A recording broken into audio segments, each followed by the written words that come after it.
Refiriéndose a Colón en su primer viaje, el 3 de agosto de 1492, escribe Eric Williams. Above all, he took with him the knowledge that Africa was a capacious reservoir of labor, which could become, as Gilberto Freire of Brazil has described the Negro, the white man's greatest and most plastic collaborator in the task of agrarian colonization. Buenos días, buenas tardes, buenas noches a todos y todas los que nos escuchan. Hemos regresado a su podcast preferido, Plan de Contingencia. Me acompaña como siempre Guarionex Padilla Martínez.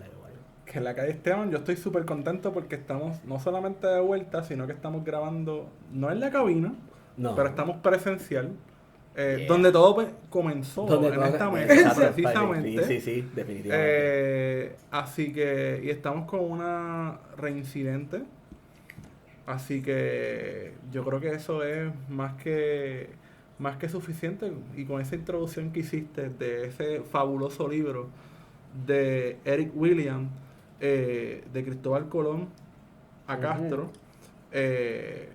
presentamos a nuestro invitado. Saludos, Ega López. Ay, yo estoy feliz siempre de encontrarme con ustedes. Ustedes saben que es un amor y una admiración, pero además ustedes son mi esperanza. Así que vamos a meter. No pressure. No pressure. No seas zángano. Bello. Anyway, quise abrir este episodio con esa cita precisamente porque este libro de Eric Williams presenta una perspectiva afro a una historia que ya había sido contada desde muchas perspectivas, que es la historia de la conquista y colonización de América. Uh-huh. Incluso todos conocemos la versión de Juan Bosch, ¿verdad? Uh-huh. de Cristóbal Colón a Fidel Castro, uh-huh, sobre la colonización de América, el Caribe, frontera imperial.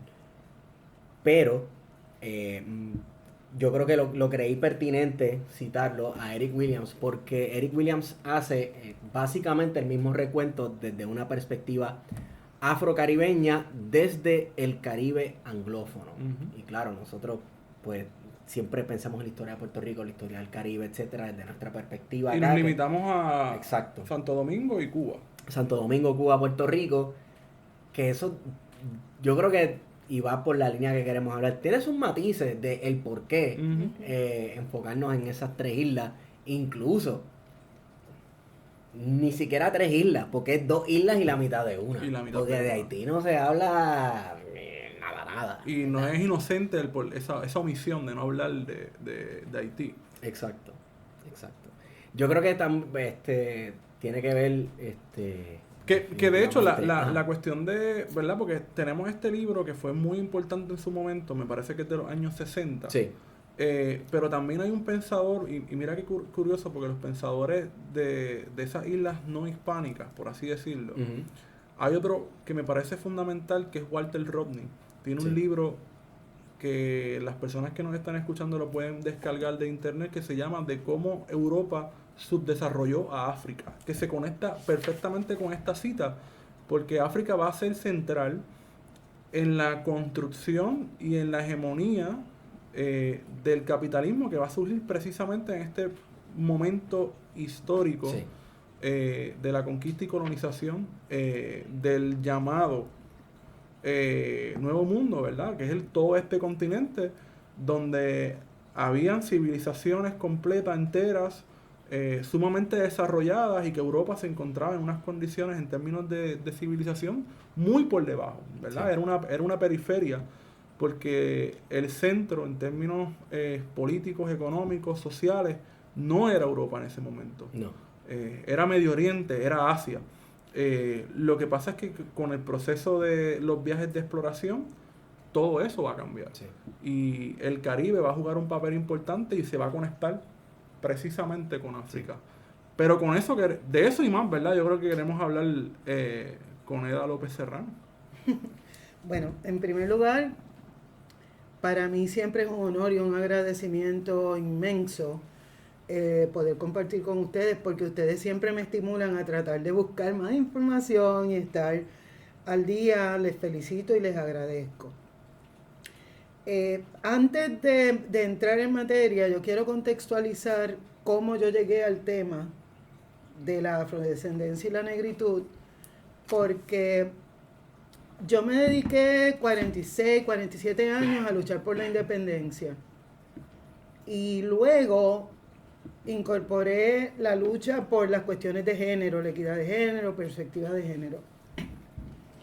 Pero en 2020 mi vida cambió. Yo viví en Estados Unidos cuando los policías le dieron la paliza a Rodney King.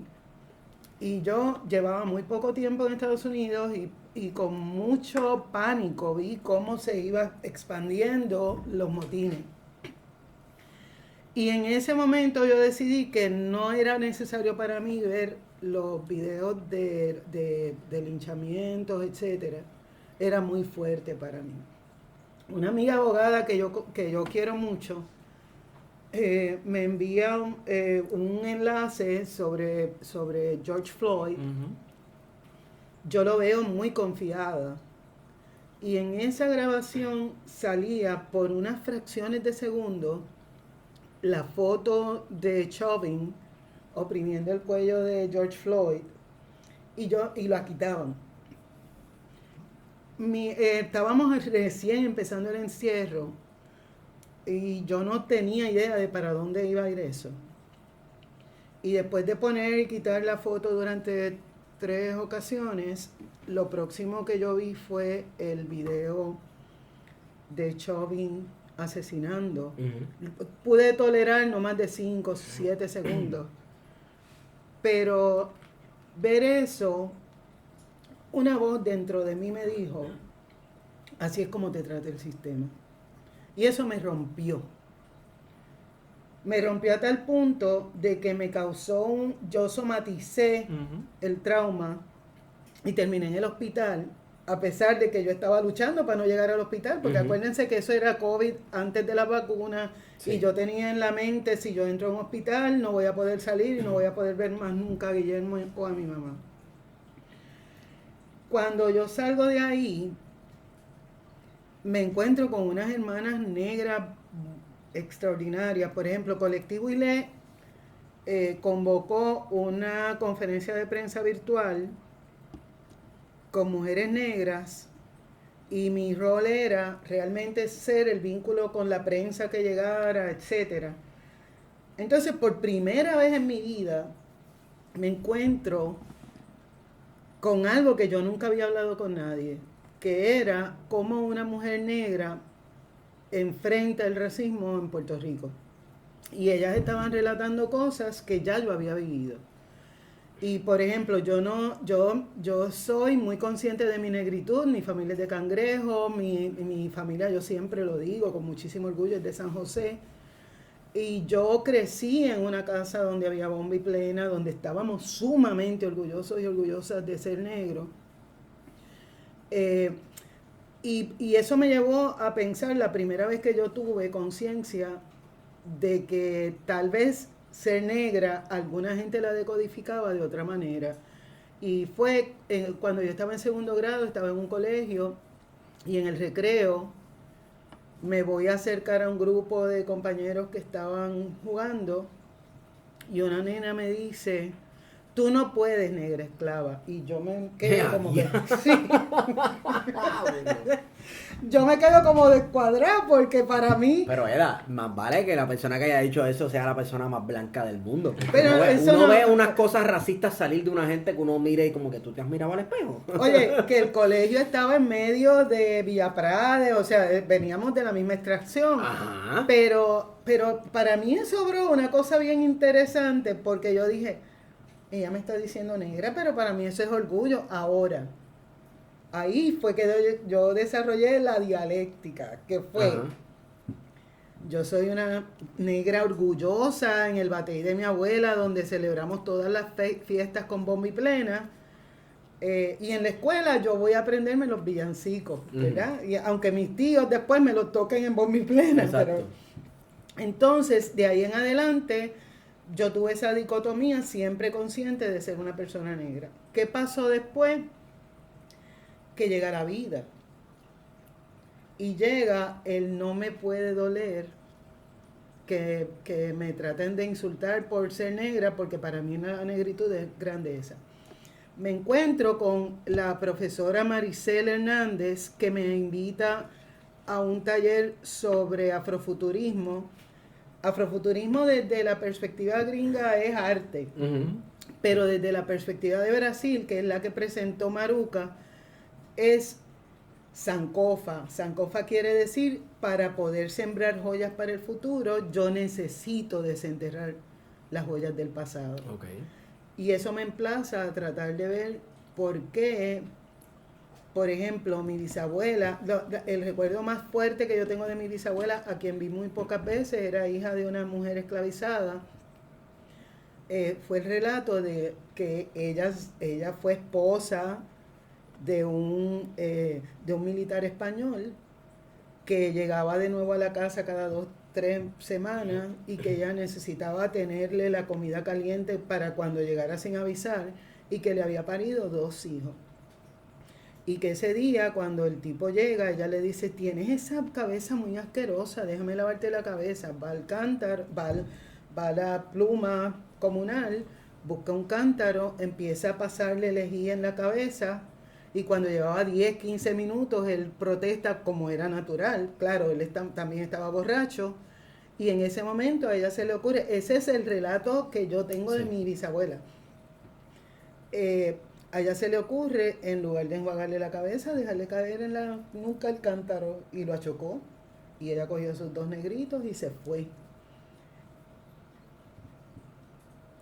Eso y otras historias que no voy a visibilizar en este momento me hablaron de por qué, desde que yo era muy jovencita, en primer lugar, yo nunca tuve que deconstruir la perspectiva de género, porque para mí la equidad era lo normal, pero además que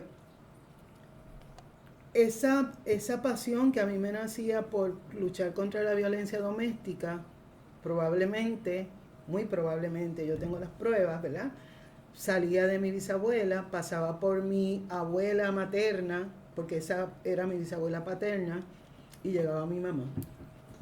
Entonces, por eso es que yo me dedico a buscar información para llenar los blancos en nuestra historia, los blancos irónicamente. Sí. Porque a nosotros nos enseñan la historia desde el siglo XV hasta el siglo XIX.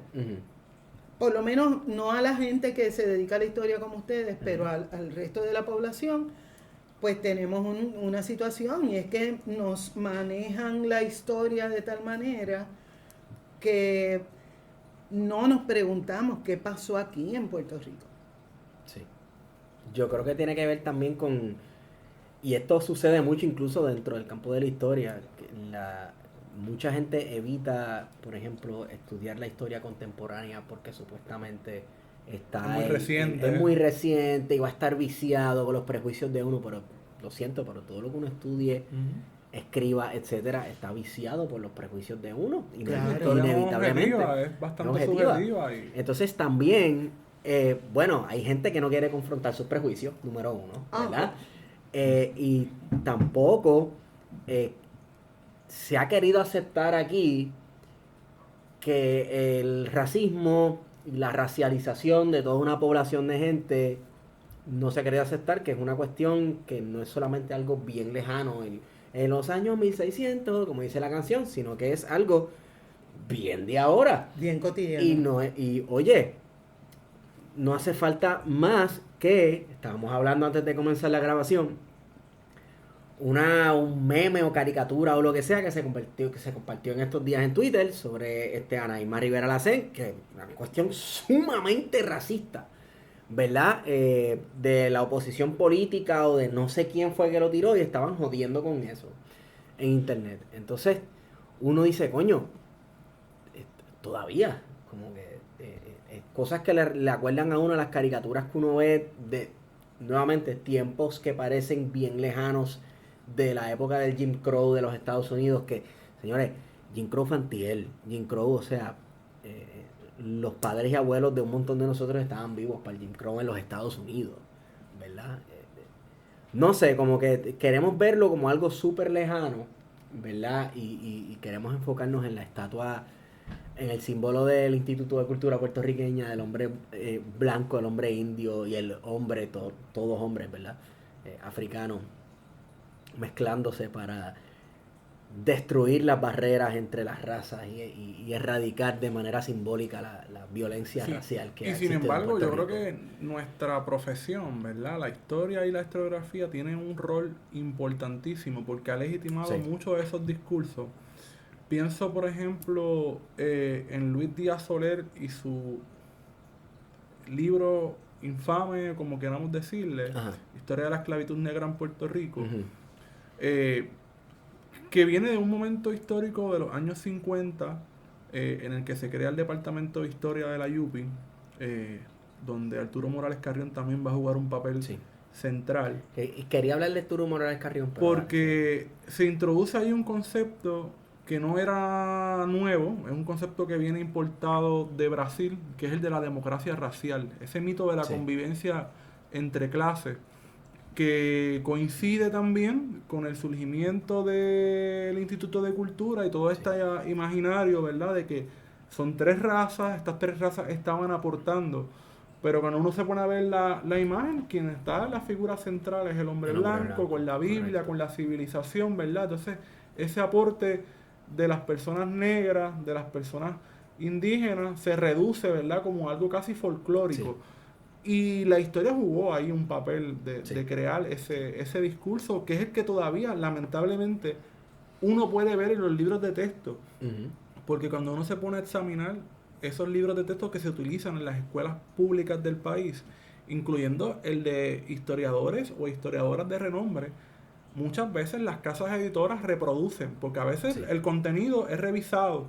Y el contenido de ese historiador o esa historiadora que escribe ese libro para la escuela lo revisa una casa editora y te comienza a poner las mismas imágenes que no sirven para un carajo, porque lo que sirven es para continuar con ese mito de que en Puerto Rico no había racismo. Señores, las imágenes y los símbolos importan. Claro. Por eso el grito en el cielo cada vez que alguien trata de tumbar o parar una estatua en este país o en cualquier país del mundo. O sea, las imágenes y los símbolos importan. Por eso hablar también de que, como estabas diciendo, la cuestión del símbolo del Instituto de Cultura Puertorriqueña, señores, eso fue algo totalmente pensado, calculado, etcétera. Y no es coincidencia, Esteban, que por ejemplo, lo indígena, ¿verdad? Aquí añadiendo todas las culturas, civilizaciones que han vivido en este archipiélago, fue reducido a que arqueología.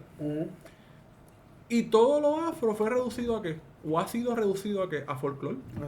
Al folclore. Cuando es mucho más que eso, ¿verdad? Hay unas aportaciones que una de las cosas que queremos con esta conversación es que podamos hablar, quizás yendo, ¿verdad?, al pasado y buscar esas respuestas, porque ciertamente aquí hay que hacer unas rectificaciones, creo yo, en términos históricos, porque nuestra profesión y otras, ¿verdad?, con sus discursos han terminado. Mira, pienso en la poesía de Palesmato, esa poesía mal llamada afronegroide, que puede ser muy bonita, puede tener una muy buena rima, pero si nos sentamos, ¿verdad?, a analizar con detenimiento, también podemos ver que es parte de ese discurso de romantizar reconciliación racial. Exactamente. Sin problematizar cuáles fueron las circunstancias que nos llevaron hasta donde estamos.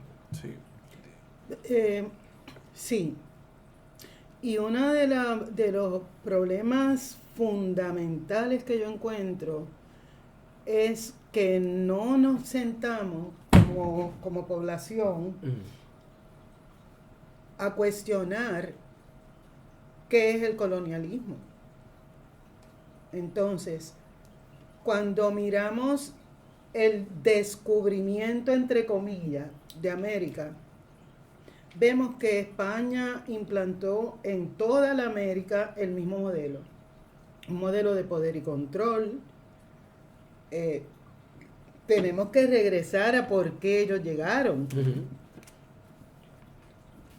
¿Cuál era el panorama político cuando Colón va donde los reyes de España y les plantea una propuesta y ellos llegan, ¿verdad? La Reconquista había acabado de llevarse a cabo exitosamente. La Reconquista, que era la unificación religiosa, básicamente. religiosa, exacto. De hecho, aquí hay un elemento bien importante que la gente lo pasa por alto. Esta reunificación religiosa del país, de España, ¿verdad? Que en ese momento, básicamente, es que se convierte en España.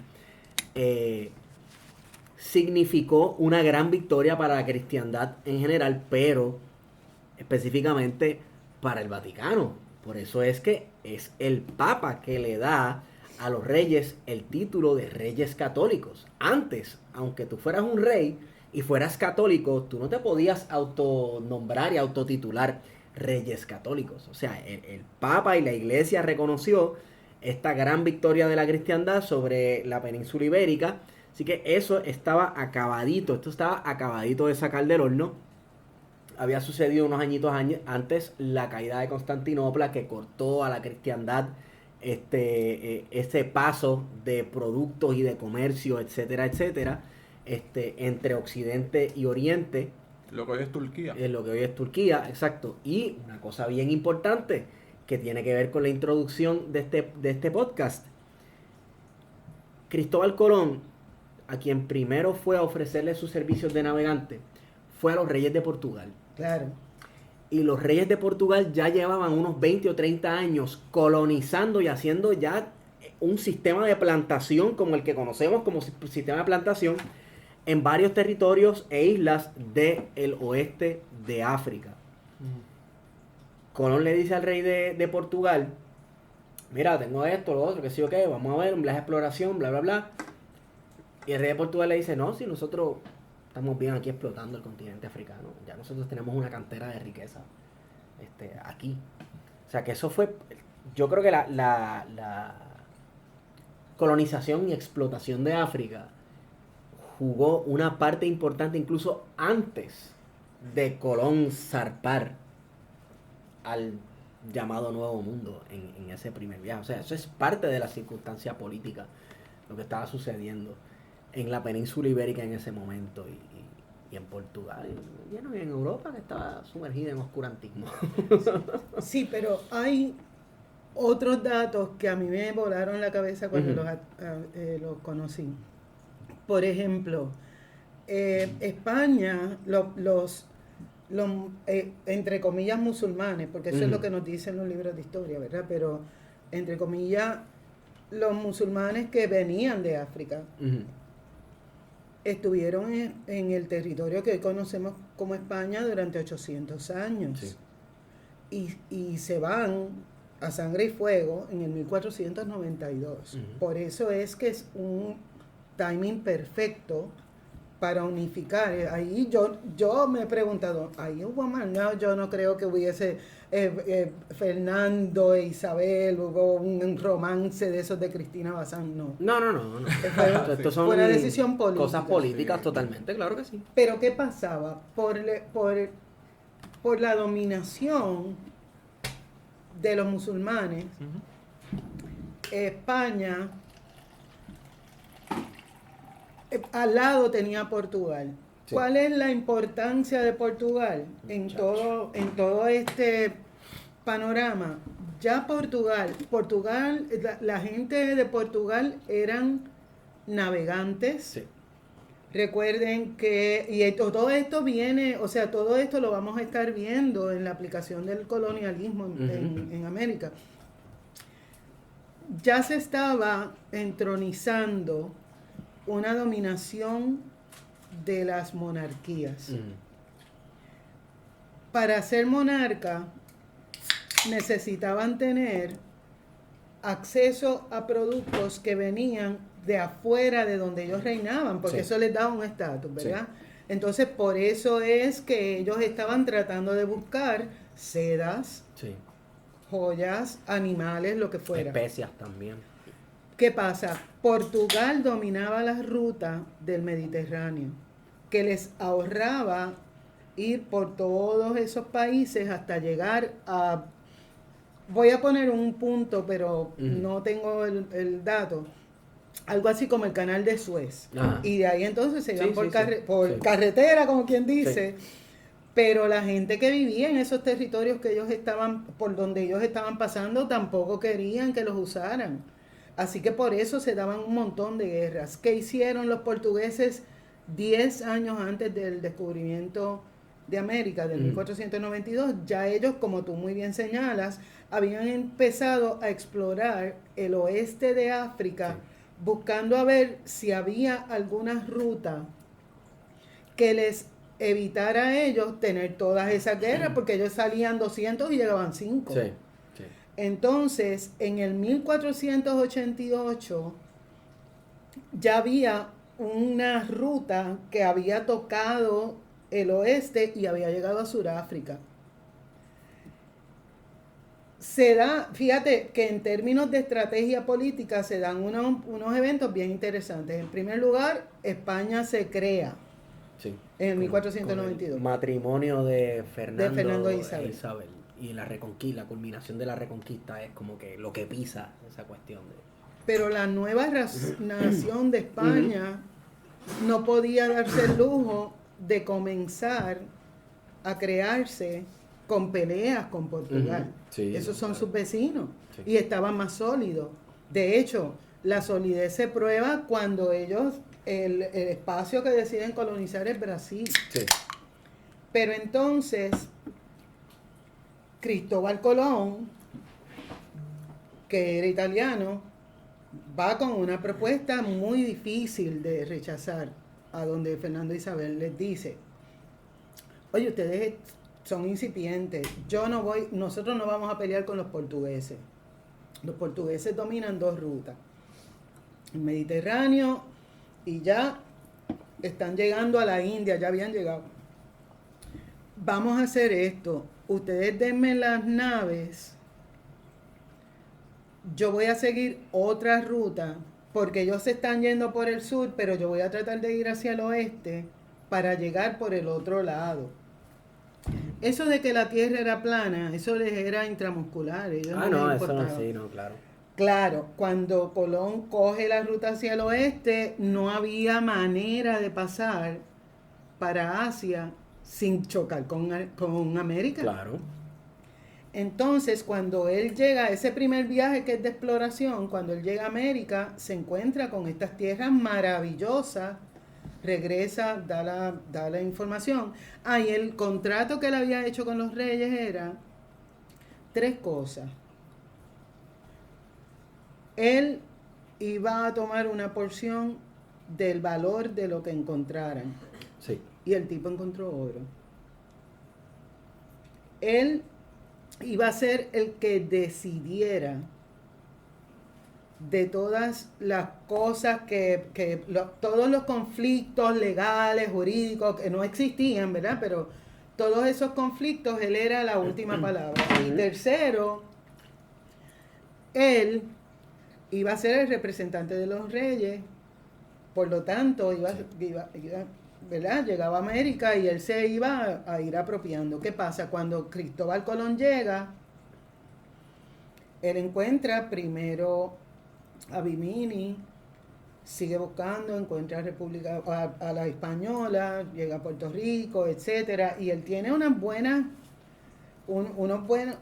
reportes para los reyes. Pero ¿qué hacen los reyes? Están creando el incipiente Estado de España. Sí. Y por lo tanto, la formación de ellos fue: nosotros tenemos el poder y control y no podemos soltarlo. Así que vamos a establecer un Estado... Ellas a lo mejor no lo dijeron así, pero el efecto fue ese. Establecemos un Estado en el que nosotros somos los más que valemos, pero hay unas castas. Y las castas se asumen desde la perspectiva de poder y control por patriarcado, clasismo y racismo. Entonces ahí nos tenemos que detener un momento y pensar por qué surge el racismo. Bueno, hay teóricos que piensan que el racismo empezó porque los nobles mientras más blancos, los nobles los europeos, Ujú. mientras más blancos fueran, más cercanos al poder y control Sí. estaban, porque los obreros, los Trabajaban labriegos, bajo el sol. bajo el sol. Entonces, pero fíjate que curioso, que entonces el surgimiento de la división racial, el racismo, etcétera, está 100% ligado a la clase. Porque si tú perteneces a una clase social dominante, La que tienes posibilidad gente de que tú estés quemado es de que nula. tú estés quemado al sol es nula, no tienes que trabajar el campo, no tienes que trabajar la tierra, etcétera, etcétera. O sea que ahí hay un vínculo bien cercano entre raza y clase. Lo que pasa es que en el constructo de la lucha por la independencia, por ejemplo, para darte un Ajá. ejemplo nada más, se habla de que la independencia es la culminación del sueño, ¿verdad? Ujú.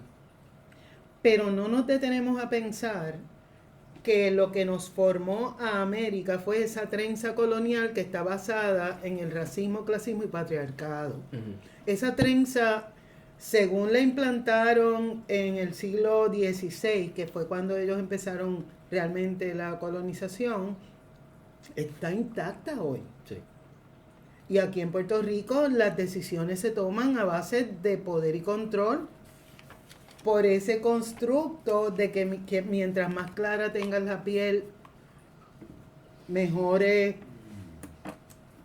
prebendas mereces. Sí. Si eres mujer hay que cancelarte.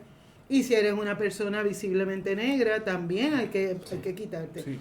Lo interesante de eso es que en toda América, yo me preguntaba hace unos años, ¿por qué desde América nos están hablando de la descolonización, de que somos descoloniales?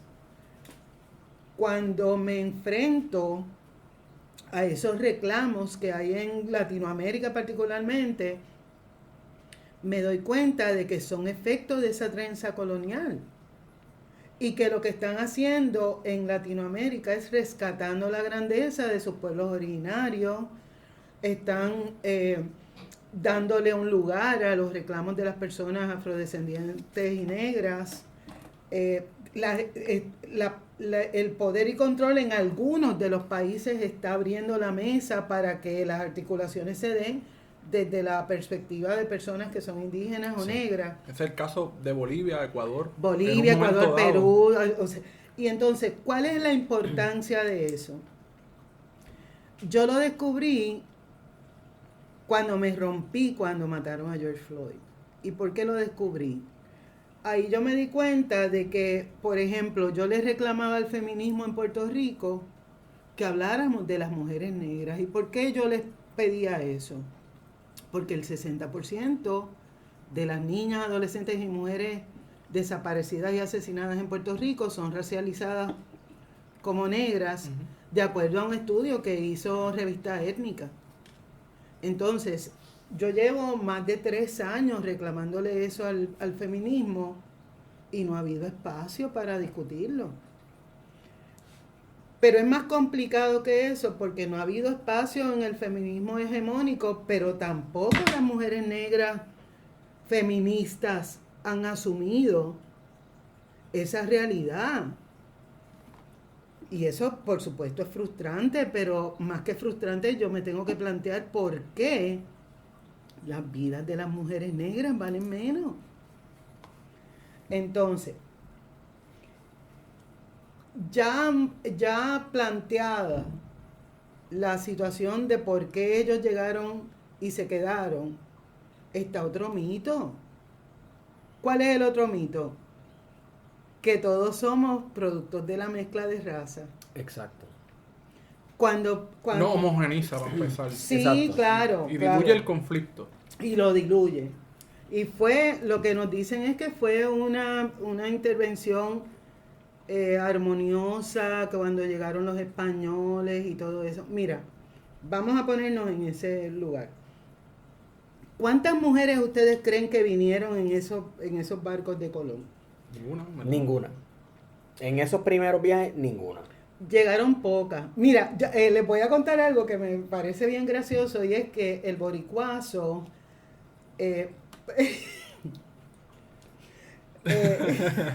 Perdón. Yo lo respeto muchísimo, esto y lo otro, pero me parece que su visión es bien blanca, ¿verdad? Claro, Pues claro. él plantea que llegaron unas mujeres en los barcos, esto y lo otro, y yo lo cuestiono, y yo le digo, mira, en el día de hoy, mi marido me dice que vayamos para las Islas Galápagos a vivir, y yo lo voy a cuestionar. Imagínate las mujeres españolas que se tenían que montar en unos barcos. ¿Quiénes estuvieron dispuestos a venir en las naves de Colón? Los renegados. Sí. Toda la gente que estaba No, marginada. Toda la gente marginada. Aventureros, gente que estaba en busca de algo más, gente Pero- que estaba cosas así que- insatisfecha con la vida. Huyendo. Sí. Vino mucha gente que había estado presa, Sí. que eran los renegados. Yo le explicaba eso a mis estudiantes, ellos no podían entender. Dije, mira, pero gran parte de esta, entre comillas, gesta, se hizo por personas que en un momento dado estaban privadas de su libertad. Sí. Así Se es. Y el llamaban proceso- prisioneros del rey. El proceso de, Sí. de colonización de las 13 colonias fue exactamente, no igual, pero hubo colonias que fueron cárceles inicialmente. Colonias Así penales. mismo es. De hecho, Australia. Australia, exacto. Australia. Viendo en otro contexto, Australia fue una colonia penal. Exactamente. Sí. Entonces, en Puerto Rico nos hablan desde la historia oficial con mucho romanticismo de que a sus playas llegó Colón y exclamo lleno de Alzó la admiración. pata y tiró un mojón. ¡Ah! Yo no me atrevo a decir eso. Pero a Colón se le plantea como el salvador de los aborígenes que estábamos en América. Pero Colón fue el primer español esclavista. ¿Qué pasó en el fuerte de Navidad en Santo Domingo, en República Dominicana? Bueno, en la Española. En la española que arrasaron con él. Se llamaba Santo Domingo en aquel momento. ¿Qué fue lo que ellos hicieron? Ellos formaron el fuerte y empezaron a violar Sí. a las indígenas que encontraron y porque eran fascinerosos. Y hubo una justicia revolucionaria. Y hubo una justicia revolucionaria. ¿Tú crees que hubo algo distinto aquí? Ellos llegan a Puerto Rico en el 1493 y les toma 16 años mandar para acá a Juan Ponce de León. Juan Ponce de León llega a Puerto Rico en el 1509, se establece en Villa de Caparra.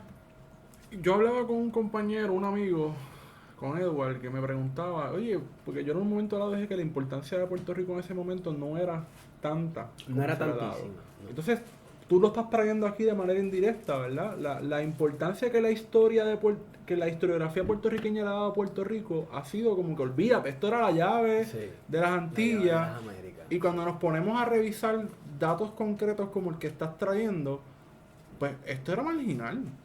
Sí. Porque de hecho en ese proceso de conquista y colonización, donde va a haber una primera etapa minera, en términos económicos, duró bien poco. Sí.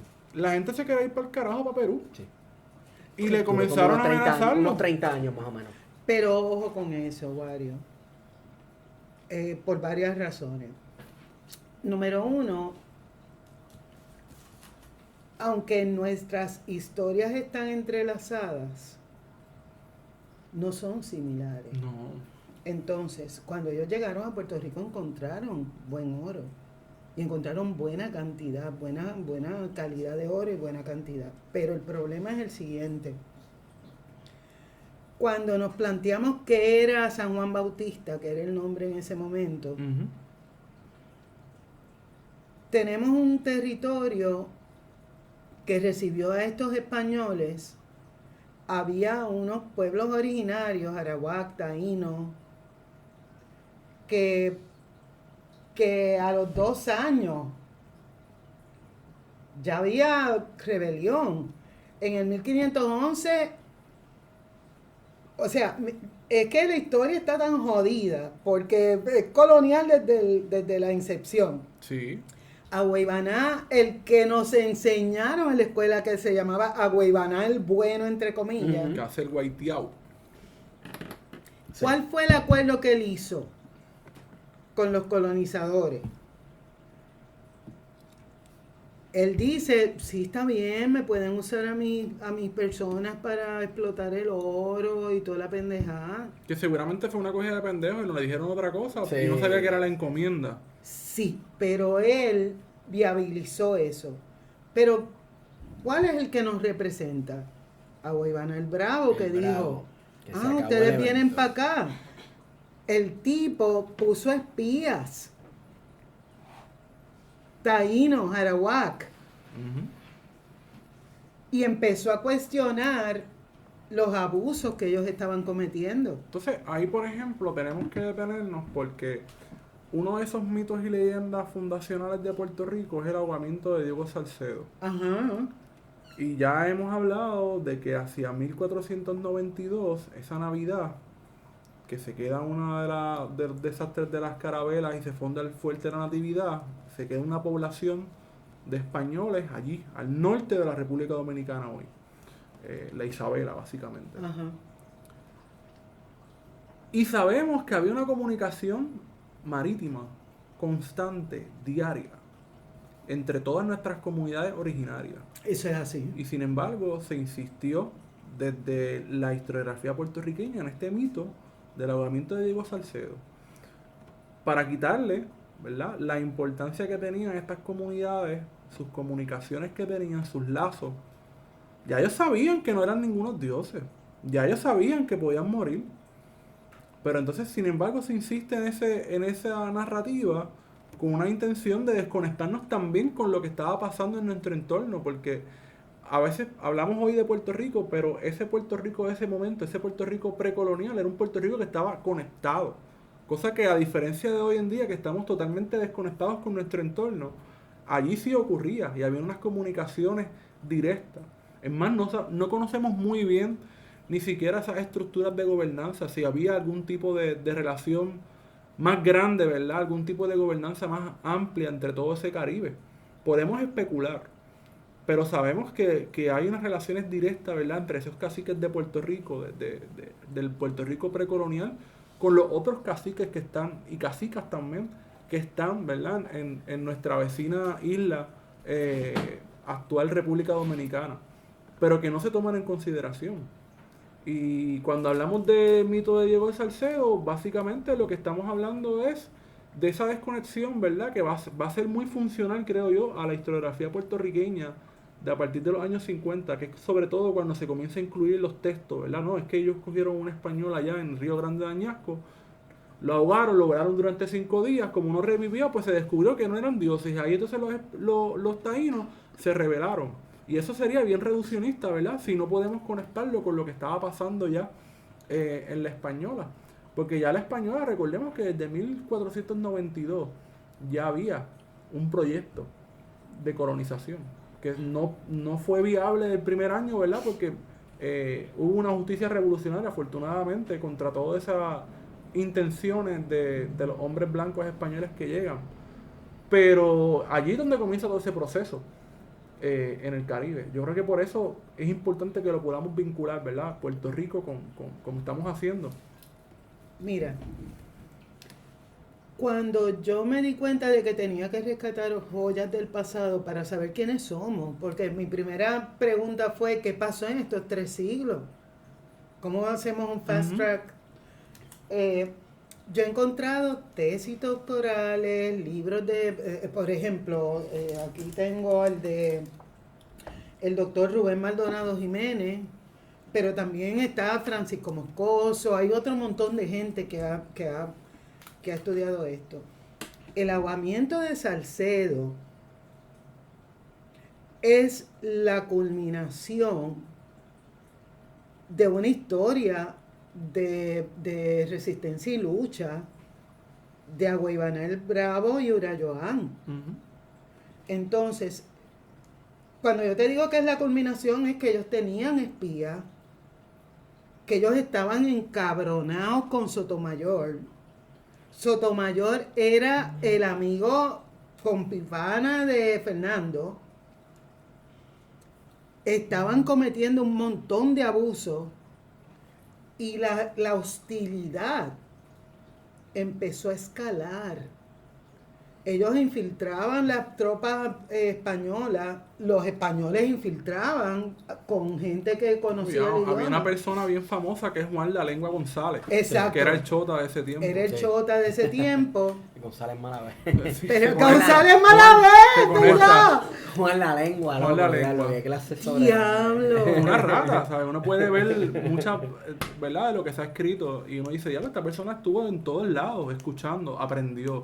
Una de las cosas que yo creo que fueron muy efectivos los españoles en esos años fue eso, aprender el idioma, poder relacionarse, y entonces ahí el cristianismo juega un papel, porque eventualmente vamos a ver a los jesuitas, ¿verdad? Pero aunque los dominicos también jugaron un papel central, pero van a ser los jesuitas y lo vamos a ver sobre todo en Latinoamérica, sobre todo allá en el sur, Claro, Paraguay, seguro, Uruguay, seguro. Brasil, Argentina, donde van a comenzar a hacer un trabajo etnográfico, antropológico, antes de que existieran estas profesiones, de poder infiltrar todas estas comunidades para después destruirlas desde adentro y sumarlas a ese proyecto, entre comillas, de civilización. Sí. Pero por eso es que buscar triangular nuestra historia es tan importante. Sí. ¿Por qué? Porque si bien es cierto que ellos hicieron eso, aquí en Puerto Rico, desde el principio hubo resistencia y lucha. Y cuando ahogan a Salcedo, no lo ahogan para hacer un experimento, lo ahogan porque era un cabrón. Porque se fue para allá, para el oeste, en las villas de Sotomayor, que cada vez que yo oigo el nombre de ese parador me cago en la vida de Sotomayor. Maldito sea mi vida. De verdad me encabrona. Que quede grabado. En el récord. Neta. Porque me encabrona que exaltemos tanto a esos cabrones. Pero nada, vamos a seguir. Mientras eso estaba pasando en el oeste, que ahogan a Salcedo, ¿y qué te dijeron a ti de los caribes? Porque era que se Que comía eran la unos gente. salvajes, unos caníbales, unos indomables. Y que estaban en guerra, bendito, con los taínos, y que los taínos, bendito, pues, que eran bien defensos. Y... Exacto. Que incluso hasta le pedían ayuda a los españoles para derrotar a los caribes. Sí. Pero ¿sabes qué? Los caribes eran los guerrilleros de esa época. Ellos navegaban de isla en isla. Ellos no eran, o sea, ellos eran aguerridos. Y gracias a los caribes que se unieron a Guarionex y a Urayoán, lograron crear una guasábara para dejar a los españoles desarmados. Mientras eso ocurría en el oeste, el este estaba prendido en candela. Y aquí, ¿ustedes han escuchado de Humacao? Sí. Yo nunca he escuchado, sé del monumento que está en la entrada del pueblo, pero no sé quién es. Y me alegra mucho que menciones el monumento porque en Puerto Rico, afortunadamente hay algunos monumentos que representan la dignidad y la altivez de nuestros pueblos originarios. Sí. Pero cuando tú ves a las representaciones de la gente negra, mira, yo vivo en Cagua. Centro y corazón. Centro y corazón de Puerto Rico, pero yo no lo digo porque yo sé que es Joropo. La República de Caguas. Pues de camino para la 183 hay un monumento a la bomba. Y yo trato de evitar esa ruta. Porque es una caricatura tan grotesca de nuestra negritud. Pero tú sigues buscando estatuas y que honren la afrodescendencia, a ti te curé. Sí. Nos presentan como personas arrodilladas, suplicando. El de Ponce. El de Ponce. El de El negro Ponce arrodillado de Ponce, diablo. Eso está bien cabrón. Eso está cabrón. Pero tú sabes quién tiene una estatua que es una belleza, Humacao. porque se la merece. ¿Y qué pasó con Humacao? Mientras allá en el oeste estaban dándole guasábara a Salcedo y a Sotomayor, dicho sea de paso, a Sotomayor lo matan y el rey se encabrona y el rey manda de allá para acá porque él tenía la cédula de gracias y todo eso, pero él manda de allá una orden para marcar a todos los indígenas con un carimbo en la frente que pusiera una F como implicando que eran propiedad de él. Uh-huh. El punto es que mientras eso está pasando en el oeste, en el este, Humacao, para mí Humacao es el Filiberto de los indígenas. No es coincidencia que Filiberto es de esa área. Es de esa área. Y por eso a mí me parece que es tan importante rescatar nuestra historia. Mira lo que hizo Humacao. Humacao, lo primero es que el rey emitía unos decretos diciendo que había que respetar y tratar con humanidad a las personas originarias de la madre que los parió. Pero acá, acuérdense de que no estamos hablando de ahora. Esa gente se tardaba 3, 4 meses en llegar de España acá. Sí, tenemos que pensar en el tiempo, en las distancias. Claro. Entonces, cuando llegaba el decreto y ya el rey se sentía... Y aquí habían pasado un montón de cosas. Un montón de Estaba cosas. la gente matándose todavía. Entonces, cuando llegaba aquí, ¿qué hacían? Se limpiaban las partes privadas con los decretos. Sí. Entonces, Humacao aprende castellano. Le escribe al rey diciéndole: lo que usted está decretando lo están invalidando. Y el rey manda otro decreto diciendo: traten a los pueblos originarios con decencia y dignidad y la madre que los parió. Pero claro, hay un pretexto bien colonial a pedir que se les trate de manera digna. Y es la cuestión de, como ya se había dilucidado, ya se había decidido, en efecto tienen alma, eso significaba que podían ser cristianizados. Si un ser se le considera que tiene alma, puede ser cristianizado. Pero vamos a llegar ahí. Vamos a llegar ahí. Pero ese era el pretexto de la cuestión de tratarlos con dignidad. Era una cuestión de que, mira, trátenlo con dignidad porque en efecto es un pueblo que puede ser subyugado y subordinado a nosotros. Por la cuestión de cristianizarlo. Lo que pasa es que cuando ellos llegan, ellos vienen con ese flow. Sí. Por lo que ellos tenían que ganar era porque para ellos dominar a esos indígenas que iban a ser aguerridos, porque la gente se cree que aquí se aceptó eso pero no. Entonces, ¿por qué la imagen de Humacao es tan importante? Bueno, número uno, es la estatua más digna que tenemos. Y la gente pensará, las estatuas no son importantes. ¿Sabes qué? Las estatuas nos representan. Y por ejemplo, yo me defeco en la estatua de Juan Ponce de León en San Juan. Maldito sea ese cabrón. Pero, seguimos. ¿Qué hizo Humacao? 3 guerras nada más. 3 guerras. Humacao, los españoles llegaron a la villa, al espacio de él, hicieron una masacre. Humacao ahí guerrió. En la segunda guerra ya habían establecido la villa de Santiago en Humacao.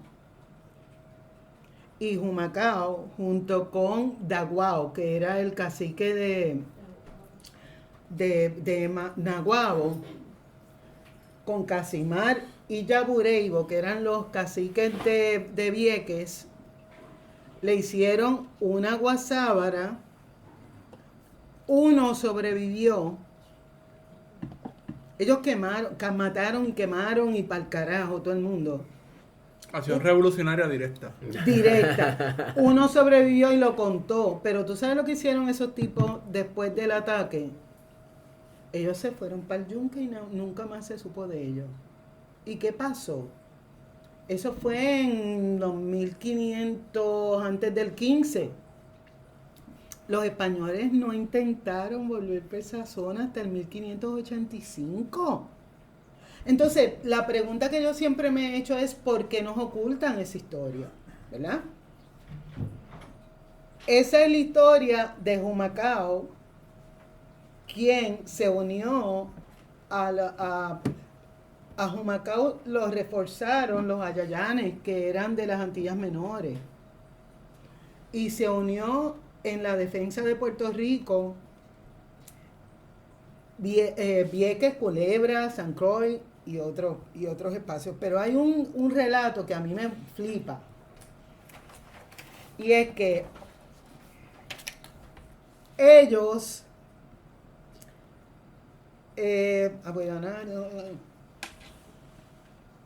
ellos salen. A mí me pareció interesantísimo. Salen de su área. Los españoles tratan de invadir Guayama y Salinas. Y Yabureibo, Casimar, Daguao, Humacao, se van por el agua y los resisten y los espantan. En Bahía de Jobo se dio esa batalla. Luego de estar ahí, ellos se van con Calley, con varios caciques, y atacan a San Juan. Y ellos siguen expandiendo esa resistencia y lucha, pero no nos lo cuentan. Sí, no, es que no cuentan esos primeros 15 a 30 años. Se les pasa por encima para, de hecho, irónicamente casi, traernos a colación un evento bien importante, que es la llegada de la primera mano de obra esclava en Puerto Rico. Claro. Entonces, sí, porque es una historia de etapa. Exacto. Pasamos de la minería, sí, y como la minería fracasa, claro, porque supuestamente la población indígena es diezmada. Pero por varias razones, por enfermizo, que no se dicen, por pendejos, por esto, o por rebeldes, o lo que sea. Pero se brinca precisamente mirándolo desde un punto de vista de qué riquezas se estaba intentando producir o generar en ese momento, minería, encomienda, por ahí para abajo. Entonces, todo este periodo de subyugación, de conquista, de colonización inicial, se le pasa por encima por completo, precisamente para brincar a cuando llegaron las primeras personas esclavizadas africanas a Puerto Rico. Y entonces, es bien curioso eso. Eso es parte del modelo colonial. Uh-huh. Esa es mi insistencia. El modelo colonial que está ahora mismo implantado se basa en lo mismo. Sí. Entonces, de ahí vamos a hablar de cangrejo. Uh-huh. La gente no sabe qué es cangrejo. Pero antes de eso, hay una figura que es muy importante porque es bien recordada. En Puerto Rico hay escuelas, hay calles, hay incluso residenciales, bases militares que llevaron su nombre. Estoy hablando de Bartolomé de las Casas. Oh, sí. Eso es bien importante. Sí. Porque tanto Bartolomé de las Casas como Fray Antonio Montesinos, como parte de su... ellos estuvieron desde el principio. Y desde el principio ellos asumieron una postura de respeto a la dignidad de las personas que encontraron en el quote unquote Nuevo Mundo. Montesinos fue importante porque hizo ese discurso en Santo Domingo de confrontación. Pero Bartolomé me parece una figura bien controversial porque ese otro lado casi no se habla, y es que gracias a su supuesta defensa de indígena, es que dice, no, es que estas personas tienen armas, no los vamos a esclavizar. Pero ¿sabes qué? Los africanos no. Porque lo que pasa es... Hay una discusión ahí de derecho, porque ese es básicamente lo que, en términos, ¿verdad?, discursivos, que Fray Bartolomé de las Casas entra, que tiene mucho que ver con la causa justa, ¿verdad?, con la guerra justa, que en términos de resumida, decía, pues mira, como estas personas iban a ser, no lo dice así, ¿verdad?, pero iban a ser raptadas en un proceso de conquista de guerra, pues no había ningún tipo de necesidad de reconocerle a las personas esclavizadas algún tipo de derecho, cosa que a diferencia de los indios que ya estaban aquí, que vivían libremente, sí había que reconocerle. Incluso bajo esa misma premisa, el sistema de encomiendas se estableció como una cuestión de tu cuidar a la gente, tenías que cristianizarlos, tenerlos al día con ropita, etcétera, etcétera. O sea, una cuestión, digo, a la vez sumamente paternalista, ¿verdad? Y nos los venden bien lindo, porque cuando te dicen, no, la encomienda, ¿y cuál es la diferencia de la encomienda de la esclavitud? Pues mira, en términos prácticos, ninguna. O sea, en términos teóricos puedes decir la encomienda la encomienda se trabajaba, y al esclavo, en comparación, tú tenías que tenerlos en buenas condiciones relativamente, ¿verdad? No tanto para que estén fuertecitos para que se te subleven, pero no tan jodidos como para que el rendimiento de su trabajo sea casi nulo por lo que tuviste que pagar por ellos. Claro. O sea, cuando tú comparas vis a vis el sistema de encomienda, es absolutamente 0% distinto el uno al otro con como se vivía bajo la esclavitud africana en Puerto Rico. Pero hay unas cosas que yo creo que ya a estas alturas tenemos que empezar a asumir dentro de nuestro discurso. Y por ejemplo, no existe una profesión de esclavo. Existen personas que han sido esclavizadas. Entonces, esa distinción es bien importante. Porque la esclavización de personas secuestradas en África, para mí, es posible que alguien me refute, pero para mí es el fundamento del capitalismo. Así. Y posiblemente el gran genocidio, el mayor genocidio del capitalismo. Es el mayor genocidio. Entonces, la cosa es que nosotros les ponemos, hablando de capitalismo y de genocidio, siempre se le pone fecha, época y lugar geográfico específico en cuanto a los genocidios, pero porque es la historia blanca. Pero el surgimiento del capitalismo ha significado en muchos casos continentes y espacios geográficos un genocidio constante. Y dentro de ese espacio, el océano. El papel que juega el océano Atlántico en todo esto es crucial. La ruta de la muerte. Y no la pude salvar porque no creo en ella. Nuestro dreadlock, nuestro dread, no ladren que no amedrentan. Drácula, tu sangre drena y drones de droga encuentra. Una Andrómeda de andrógeno busca tribular las tribus. Atraquemos un truck y vámonos contra ambos. Te tranco el Ibu, trinitarias entre rambos trinan en el terremoto. Tratan tretas entre títeres y entrenan prendiendo motos. Trazan rutas de 1000 trucos, trínquense más tríos rotos. Triturado cayó el párvulo en casa del trompo troto. Troto, en casa del trompo. Troto, en casa del trompo. Troto, en casa del trompo. Troto, en casa del trompo. Troto, en casa del trompo. Troto, en casa del trompo. Troto, en casa del trompo. Troto, en casa del trompo. ¿Por qué no me puedo a bajar?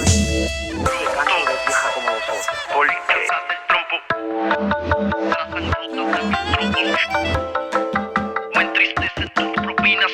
Hay que abrir los ojos, papel. Y el trauma que te dio el trópico. Trauma que te dio el trópico. Trauma que te dio el trópico. Trauma. No te atragantes con brosa, esto es brécol, no es brócoli. Brincan brutos del trapecio, truena de nuevo el acrópolis. Crápulas los como en crepas, si me increpas creo un monstruo. Tu carne se vuelve trémula y no hay rescate del claustro. Nuestras tripas ya son trompas, un tren dromedario híbrido. Hambrientas van las jorobas dentro de otro troque insípido. Que cruja ya algo intrépido como cruel crimen de Lampa. Que en el trabajo no hay trampas, si es pa' destripar escuálidos. Voy retrato aquel retrete, ese que tú crees que es letra. Voy y te reto a que escribas por tu patria y por tu tierra. Voy te regalo una metra, 1000 féretros de desentierro. Que resucite Betance, Sostos y también Valero. Mis valores son atriles, lo propio me hizo músico. Me entristecen tus propinas y el trauma que te dio el trópico. Troto, en casa del trompo. Troto, en casa del trompo. Troto, en casa del trompo. Troto, en casa del trompo. Troto, en casa del trompo. Troto, en casa del trompo. Troto, en casa del trompo. Troto, en casa del trompo. Te entretienen estos mantras, piensas que ando delirando. Hazme el favor, baja el radio de tu puto telantra. Tanto tantra va sin manta, con prudencia por el prado. Depredadores van vagos, figamos ya la tarántula. Tu generación sin filtro es Bruce Lee partiendo bruces. Son muchas manos de dioses pa'l cabrón de Peter Shilton. Que la crisis de mi tierra toda cruje en una noche. Pues las tropas trovan mierda si hay granujimo fantoche. Si no te ducha mi musa, disfruto otro golden shower. Orinque cada cuatrienio, te arropas como tsunami. Si crees que la letra es mucha, si lo sientes sweet and sour. Tu mediocridad se asusta, no te tripe, ahí lo sabes. Si no hay más forma de entrarte, trending se pone el tridente. Si tú prefieres frustrarte, frunce el ceño, esté valiente. Y que el tiempo pase y pase, y que pase, y que pase, y que pase lo que pase. Mientras todos se dan 1000 pases, pero que acabe el impasse. Que tranquiliza y tritura, trompetas que trinen duras. Y que arranque ya el desfase. Troto, en casa del trompo. Troto, en casa del trompo. Troto, en casa del trompo. Troto, en casa del trompo. Troto, en casa del trompo. Troto, en casa del trompo. Troto, en casa del trompo. Troto, en casa.